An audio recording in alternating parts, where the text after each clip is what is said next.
Merci Edwin Crossley-Mercer d'être avec nous sur le plateau de TV5 Monde. Vous êtes chanteur, artiste lyrique, baryton basse. Vous organisez aussi bientôt un festival, on va en reparler.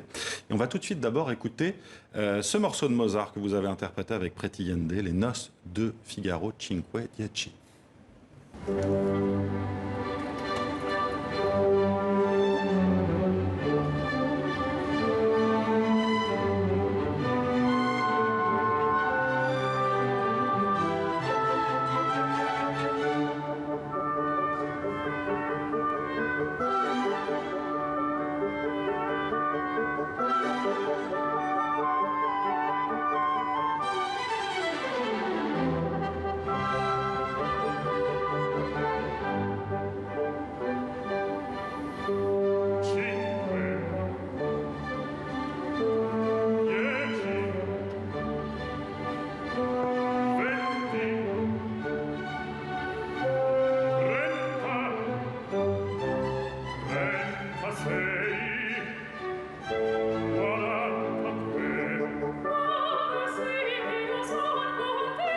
Edwin Crossley-Mercer, c'était un plaisir de retrouver le public comme ça après cette période de pandémie. Immense plaisir, une grande impatience de retourner sur scène. Bon, j'ai eu un petit peu la possibilité de me produire à l'étranger, mais c'est vrai qu'en France, là, c'était la première fois depuis quand même pas mal de temps.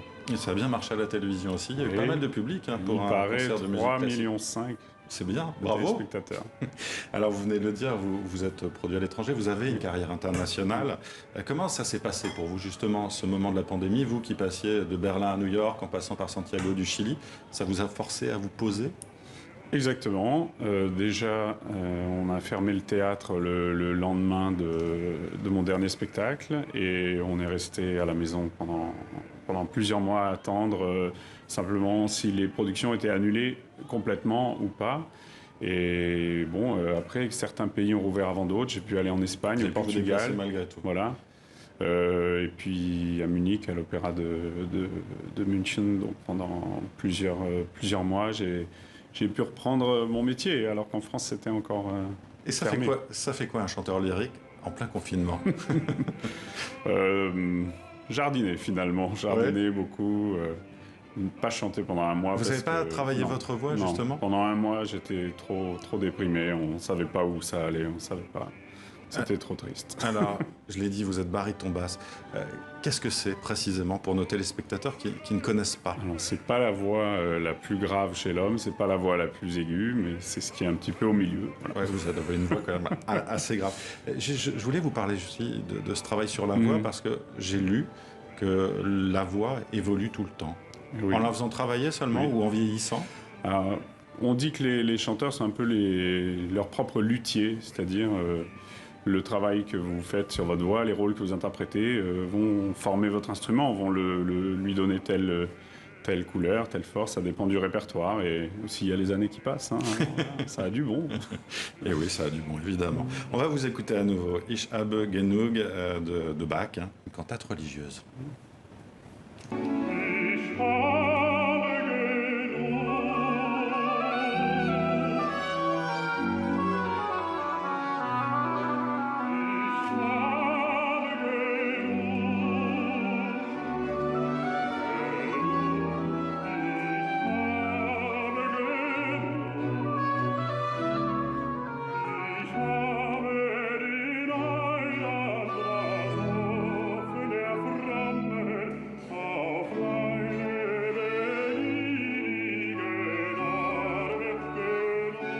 Vous êtes comblé, Edwin Crossley-Mercer? Ah, complètement. Je pensais pas du tout ni avoir la chance de faire ce métier, ni avoir tant de joie à le faire. Et oui, bien sûr. C'était la traduction aussi, justement, de cette cantate religieuse de Bach. C'était pour ce que je vous posais cette question. C'est ça, oui.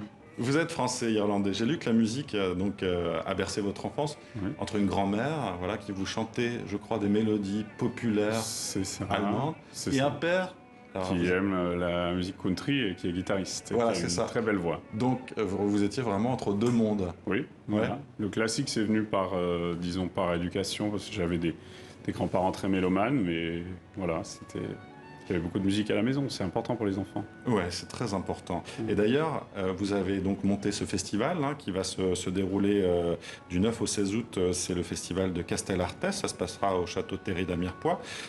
Et vous allez former, justement, vous allez donner des conseils à des solistes et à des choristes. Vous aviez cette volonté de transmettre? Voilà, c'est ça. Depuis quelques temps, j'enseigne un petit peu. Et puis,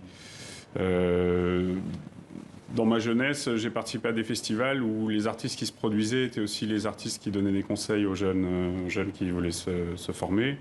Et c'est idéal, en fait. Ils sont au cœur du festival et ils reçoivent les conseils, et tant technique, interprétation.